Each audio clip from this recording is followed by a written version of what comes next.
लगातार खबरों के लिए बेल आइकन दबाइए। हमारे साथ जुड़े रहने के लिए न्यूज़ 29 इंडिया को सब्सक्राइब कीजिए। नमस्कार, स्वागत है आपका न्यूज़ 29 इंडिया में। मैं हूं आपके साथ कविता पांडे।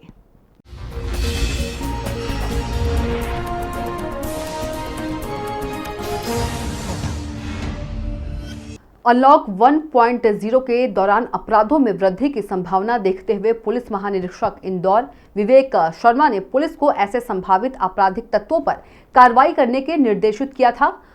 इस क्रम में इंदौर पुलिस द्वारा 1 जून को 35 और 11 जून को 37 अवैध हथियार मय कारतूसों के पकड़े गए थे। खरगोन और बड़वानी में हथियार बनाने की बात सामने आने पर आईजी ने खरगोन और बड़वानी के पुलिस अधीक्षकों को भी अवैध हथियारों की धरपकड़ के लिए निर्देशित किया था। इसी तारतम्य में पुलिस अधीक्षक खरगोन सुनील कुमार पांडे ने थाना प्रभारी भगवानपुरा एसआई वरुण तिवारी के नेतृत्व में एक टीम का गठन किया, जिसने कार्यवाही करते हुए 2 आरोपी और एक बाल अपचारी के पास से अवैध हथियार जब्त किए। उक्त आरोपियों से पूछताछ करने पर उन्होंने यह हथियार सीतापुर गांव में फैक्ट्री में निर्मित होना बताया, जिसके बाद टीम द्वारा गांव में अवैध हथियारों की फैक्ट्री पर दबिश दी गई और पूरी कार्यवाही में कुल 40 देसी पिस्टल और कट्टे सहित अवैध हथियार बनाने का सामान जब्त किया गया। केवल खरगोन जिले में ही नहीं अपितु पूरे प्रदेश में हथियार माफिया के विरुद्ध पिछले कई वर्षों की यह सबसे बड़ी कार्यवाही है, जिसके लिए आईजी इंदौर में पूरी टीम की प्रशंसा करते हुए टीम को कुल 30,000 के नगद पुरस्कार से सम्मानित किया गया है। Bureau report news 29 India. ये खरगोन पुलिस के लिए बहुत ही बड़ी उपलब्धि है, क्योंकि जहाँ तक मेरी जानकारी में है कि अपने प्रदेश में इतनी बड़ी संख्या में हथियार एक साथ पहली बार पकड़े गए हैं। ख़ास बात इसमें यह है कि हथियार के साथ ही हथियार बनाने की जो मशीनरी होती है, जो उसके कल पुर्जे जो उसके रहते हैं, लोहे और ये सब पाइप वगैरह, ये सब कुछ बरामद हुए हैं। एक तरीके से ये अवैध हथियार बनाने की जो फैक्ट्री थी उसको पूरा तरह नेस्त नाबूद की है पुलिस। इसमें पिछले दिनों हमारे आईजी साहब को, डीआईजी साहब को, सबको इस तरह की इन्फॉर्मेशन थी कि कुछ अवैध हथियार यहाँ से बाहर ले जाने के फिराक में बदमाश हैं।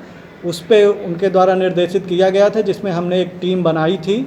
हमारे भगवानपुरा थाना प्रभारी वरुण तिवारी, हमारे भीकन गांव के एसडीओपी और दूसरे भी हमारे यहाँ के सारे पुलिस वाले इसमें लगे हुए थे।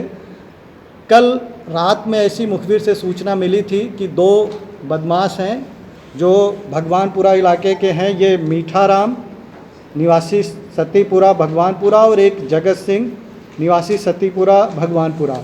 ये लोग, इनकी चर्चा हुई है बाहर कुछ लोगों से, जिनको हथियार सप्लाई करने के फिराक में है, जिस पे पुलिस ने दबिश दिया, इनको पकड़ा। बिल्कुल सही बात है। ये जो हमारे समझ में आ रहा है कि चूँकि इस दौरान लॉकडाउन था, मोबिलिटी बिल्कुल ख़त्म थी, तो इन्होंने घरों में हथियार, या जनरली ये जंगल में चले जाते हैं और जंगल में हथियार बनाते हैं, ला के फिर वो जो इनका मटका होता है अनाज रखने का, या इस तरह से ज़मीन में कहीं छिपा के रख देते हैं। चूँकि इस दौरान लॉकडाउन था, मोबिलिटी बिल्कुल बंद थी, तो ये इसको सेल नहीं कर पाए। इनको जो बेचने की प्लानिंग, जैसे ही इन्होंने बेचने की शुरुआत की, पुलिस को मुखबिरी हुई और उसके आधार पे पुलिस ने दबिश दी और ये इतनी बड़ी मात्रा में पकड़ने में सफलता मिली। देखिए, अभी जो हमने आरोपी पकड़े, 2 मुख्य आरोपी हैं, एक इनका साथ में और है, 3 आरोपी हैं। इनसे हम पूछताछ कर रहे हैं। तो आप देखते रहिए न्यूज़ 29 इंडिया, एक देश सारे प्रदेश।